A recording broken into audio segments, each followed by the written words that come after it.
Salam sejahtera bagi kita semua, Shalom. Om Swastiastu, Namo Buddhaya, salam sejahtera bagi kita semua. Nama saya Blandina Kayame, saya dari kelompok 5. Di sini saya akan presentasi materi ke-12 tentang pengantar memahami sistem embedded. Sistem embedded adalah sistem komputer yang dirancang menjalankan tugas-tugas spesifik. Spesifik itu sendiri dirancang melakukan satu atau beberapa tugas khusus. Dengan batasan sumber daya yang terbatas, memahami dasar-dasar sistem embedded penting untuk merancang dan mengimplementasi antarmuka eksternal yang efektif dan handal. Apa itu interfacing eksternal? Interfacing eksternal merujuk pada kemampuan sistem embedded untuk berkomunikasi dan berinteraksi dengan komponen atau perangkat eksternal di luar sistem itu sendiri. Ini memungkinkan sistem tersebut untuk bertukar data, menerima input, mengontrol perangkat luar secara terpadu. Jenis interfacing eksternal. Yang pertama, komunikasi serial UART SPI 12C untuk mentransfer data secara berurutan antara sistem embedded dan perangkat lain. Yang kedua, komunikasi paralel GPIO ADC PWM untuk mengontrol dan memonitor sinyal digital dan analog secara langsung. Yang ketiga, antarmuka sensor dan aktuator memungkinkan sistem embedded untuk menerima input dan sensor dari sensor dan mengendalikan aktuator. Komunikasi serial UART SPI 12C. UART Universitas Asynchronous Reverse Transmitter. UART adalah protokol komunikasi serial yang mengirimkan data secara asinkron, digunakan untuk mentransfer data antara sistem embedded dan perangkat lain, seperti modul nirkabel atau komputer. SPI, Serial Peripheral Interface. SPI adalah protokol komunikasi serial sinkron yang memungkinkan sistem embedded untuk bertukar data dengan paralel eksternal seperti sensor, memori, dan tampilan LCD. 12C Integrated Circuit. 12C adalah protokol komunikasi serial yang memungkinkan sistem embedded untuk terhubung dengan perangkat eksternal pada bus yang sama, cocok untuk aplikasi dengan banyak sensor dan aktuator. Komunikasi paralel GPIO ADC PWN. GPIO General Purpose Input Output. GPIO adalah antarmuka digital sederhana yang memungkinkan sistem embedded untuk membaca input digital atau mengontrol output digital secara langsung. Ini berguna untuk mengoperasikan sakarel LED atau perangkat lain. ADC Analog to Digital Converter. ADC mengubah sinyal analog diproses oleh embedded. Ini memungkinkan sistem untuk menerima input analog dari sensor seperti suhu, cahaya, atau tekanan. PWM, Pulse Width Modulation. PWM adalah teknik untuk mengontrol kecepatan atau intensitas perangkat analog seperti sensor, motor, lampu, atau speaker. Sinyal digital yang sangat berguna untuk aplikasi pengaturan tenaga. Antarmuka sensor dan aktuator. Sistem embedded mampu berinteraksi di dunia fisik melalui antarmuka sensor, aktuator. Sensor mengumpulkan informasi dari lingkungan seperti suhu, kelembapan, atau intensitas cahaya yang dapat digunakan oleh sistem untuk mengambil keputusan dan mengendalikan aktuator. Aktuator adalah perangkat yang dapat digerakkan oleh sistem embedded seperti motor, katup, atau solenoid untuk melakukan tindakan fisik seperti membuka, menutup, atau menggerakkan benda. Integrasi modul eksternal Bluetooth, Wi-Fi, GPS. Modul Bluetooth memungkinkan sistem embedded untuk berkomunikasi secara nirkabel dengan perangkat lain seperti smartphone, komputer. Hal ini membuka banyak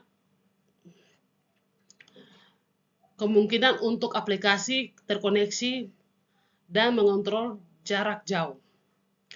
Modul Wi-Fi memungkinkan sistem embedded untuk terhubung ke jaringan internet nirkabel. Ini sangat berguna untuk aplikasi IoT di mana perangkat dapat saling bertukar data dikendalikan secara remote. Modul GPS memberikan kemampuan lokasi navigasi ke sistem embedded. Aplikasi mencakup pelacakan kendaraan, pengukuran jarak, atau penentuan posisi secara real time atau waktu nyata. Tentang dan pertimbangan perancangan.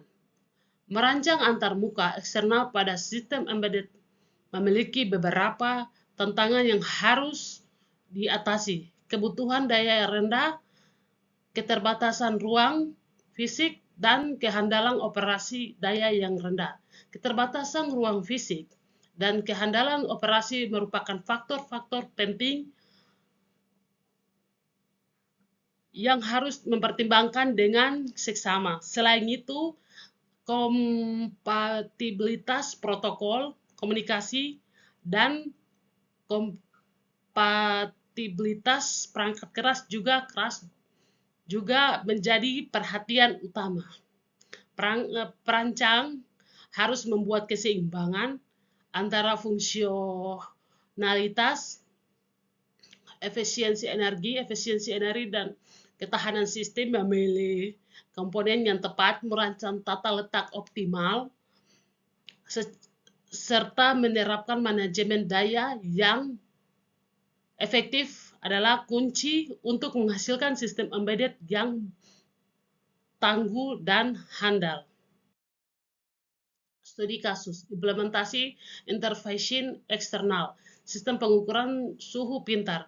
Sebuah sistem embedded yang menggunakan sensor satu dan modul Wi-Fi untuk menggunakan sensor suhu dan modul Wi-Fi real-time mengirim data ke aplikasi smartphone, perangkat pelacak hewan peliharaan, alat berbasis sistem embedded yang dilengkapi modul GPS dan Bluetooth untuk melacak lokasi hewan peliharaan yang memberikan notifikasi pemilik aplikasi seluler. Pengontrolan kebun hidroponik, sistem embedded yang terhubung ke berbagai sensor, kelembapan, pH, cahaya, dan akuator, pompa air, lampu LED untuk mengoptimalkan pertumbuhan tanaman hidroponik secara otomatis. Kesimpulan dan rekomendasi. Menyimpulkan penting interfacing, kemampuan sistem embedded untuk mengintegrasikan dengan perangkat eksternal melalui berbagai protokol. Komunikasi adalah kunci untuk menciptakan solusi yang lengkap, interaktif, dan adaptif. Rekomendasi pemilihan teknologi yang tepat. Pemilihan teknologi antarmuka sesuai dengan kebutuhan aplikasi, seperti UART, SPI, 12C, GPIO, ADC, dan PWM. PWM akan memaksimalkan kinerja dan fungsionalitas sistem.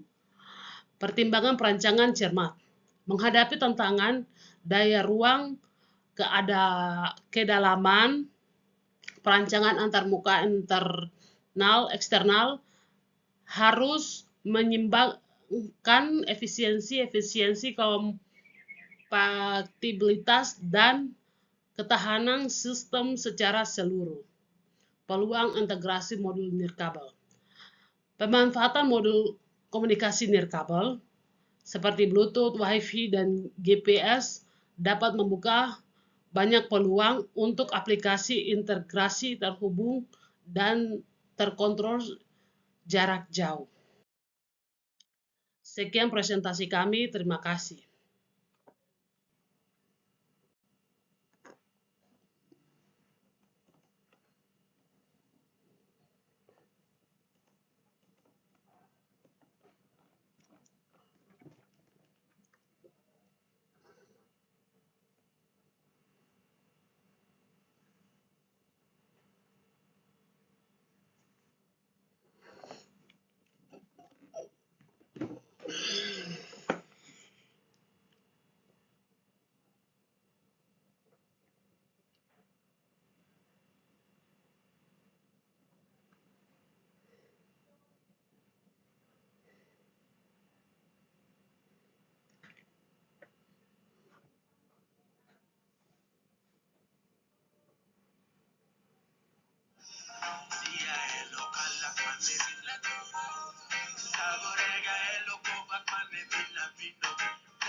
Paksa pucuk nih kayaknya. Sagore gaya lo banda damale naraga.